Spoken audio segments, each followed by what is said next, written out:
Ayushman card એ સાચે જ લોકોને 5 લાખ સુધીની સહાય આપે છે કે પછી આ કોઈ ફ્રોડ છે? શું છે આયુષ્યમાન કાર્ડની હકીકત? આ દરેક પ્રશ્નના જવાબ તમને આજના આ વિડીયોમાં મળી જશે. વોઇસ ઓફ ડે ડિજિટલ પર હું છું હિતેશ્રી અને આજના આ વિડીયોમાં વાત કરવી છે આયુષ્યમાન કાર્ડ વિશે.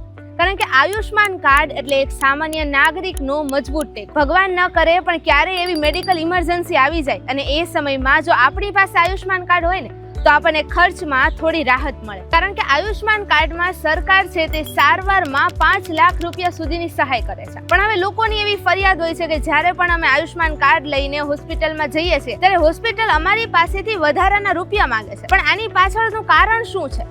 અને શું તમારી પાસે આયુષ્યમાન કાર્ડ હોય તો હોસ્પિટલ તમારી પાસેથી પૈસા માંગી શકે? એ પહેલા હું તમને ક્લિયર કરી દઉં કે આયુષ્યમાન કાર્ડ છે તે 100% વર્ક કરે છે અને સરકાર તમને આયુષ્યમાન કાર્ડ થકી 5 લાખ સુધીની સારવાર કરવા માટે સહાય કરે છે. પણ આનો જવાબ આપો એ પહેલા તમારે એ જાણી લેવું જરૂરી છે કે આયુષ્યમાન કાર્ડની અમુક શરતો છે જે સામાન્ય લોકોને જાણવી જરૂરી છે. જો એમાં પહેલી શરતની વાત કરું તો જ્યારે પણ આપણા ઘરમાં કોઈ બીમાર પડે એટલે આપણે તરત જ આપણા નજીકની હોસ્પિટલમાં જતા હોઈએ છીએ. પણ યાદ રાખજો કે આયુષ્યમાન કાર્ડ છે દરેક હોસ્પિટલો સાથે લિંક નથી.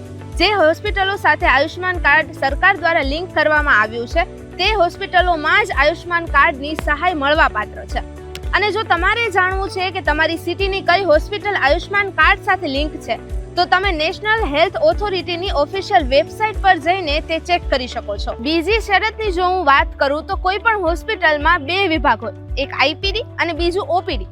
પણ તમારે ખાસ યાદ રાખવાનું છે કે આયુષ્યમાન કાર્ડ છે તે માત્ર આઈપીડી વિભાગ માટે જ કામ કરે છે, ઓપીડી માટે નહીં. હવે આઈપીડી અને ઓપીડી શું છે તો ટૂંકમાં કહું ને તો જ્યાં ડોક્ટર તમારું ચેકઅપ કર્યા પછી તમને એડમિટ કરે ને તો એ છે આઈપીડી. અને ઓપીડી એટલે કે જ્યાં ડોક્ટર પાસે તમે જાઓ એટલે ડોક્ટર તમને દવાઓ લખી આપે અને પછી તમે ફરી 10 થી 15 દિવસ પછી ચેકઅપ માટે જાઓ છો. હવે ત્રીજી શરત કે તમારે એ વાતનું ખાસ ધ્યાન રાખવું જોઈએ કે જ્યારે પણ તમે હોસ્પિટલમાં દર્દીને લઈને જાઓ છો અને તે કોઈ ઓપરેશન કે સર્જરી કરાવે છે ત્યારે તમારે હોસ્પિટલમાં રહેલા આયુષ્યમાન મિત્રને તે તમને કહે છે કે હજુ તમારે આટલી અમાઉન્ટ પે કરવાની રહેશે. ત્યારે તમને સવાલ થાય કે જો સરકાર 5 લાખ સુધીની સહાય આપે છે તો આ અમાઉન્ટ શેની પે કરવાની? તો આ મેટર તમને હું એક એક્ઝામ્પલ દ્વારા સમજાવું. તમને સ્ક્રીન પર એક લિસ્ટ દેખાતું હશે. બસ હવે આ લિસ્ટ મુજબ તમને કોઈ પણ બાબતમાં એક ચોક્કસ અમાઉન્ટ છે તે આયુષ્યમાન કાર્ડ તરફથી બાદ મળશે. જેમ કે જો કોઈ દાઝી ગયું હોય અને એમને જ્યાં હોસ્પિટલમાં લઈ જશો ત્યાં તેનું શરીર